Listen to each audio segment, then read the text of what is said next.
Well, greetings from a fantastic iwAL meeting in Washington, D.C., and I've been given some questions to respond to. First is, what is the single most important trial or development in AML you believe will change frontline treatment in the next 3 years? And I would vote for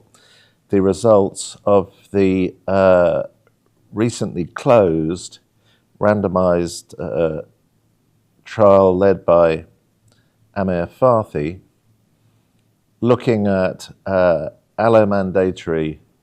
patients with AML,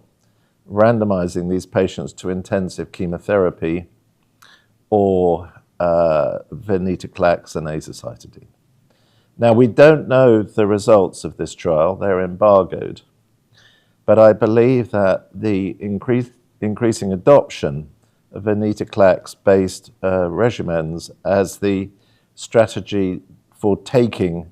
patients, particularly older patients who require a transplant or patients with high-risk AML to transplant, is potentially transformative. So I think there are a number of settings in which the use of a venetoclax-azacitidine induction regimen will prove superior to conventional intensive chemotherapy. I think it's very likely that in older patients with adverse risk disease, we will find that either venetoclax or azacitidine, or a trial that we're doing in the UK building on Tapan Kardia's work using cladribine venetoclax combinations, in this instance adding to tagraxofusp,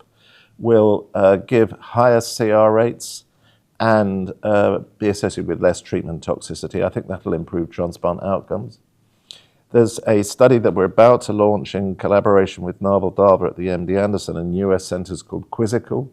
looking at patients with FLT3 mutated AML, particularly older patients who do need to go to transplant without any question, and randomizing these patients to a triplet venetoclax, azacitidine, quizartinib, compared with DA quizartinib. And I think, as I said at the start, the results from the FRCP study that we will know about in about a couple of months' time will also identify other populations of fit adults who would otherwise receive intensive chemotherapy, but can receive outpatient therapy with venetoclax azacitidine with an equivalent or superior CR rate. We'll have to see if that turns out to be the case, and certainly with less treatment-related toxicity.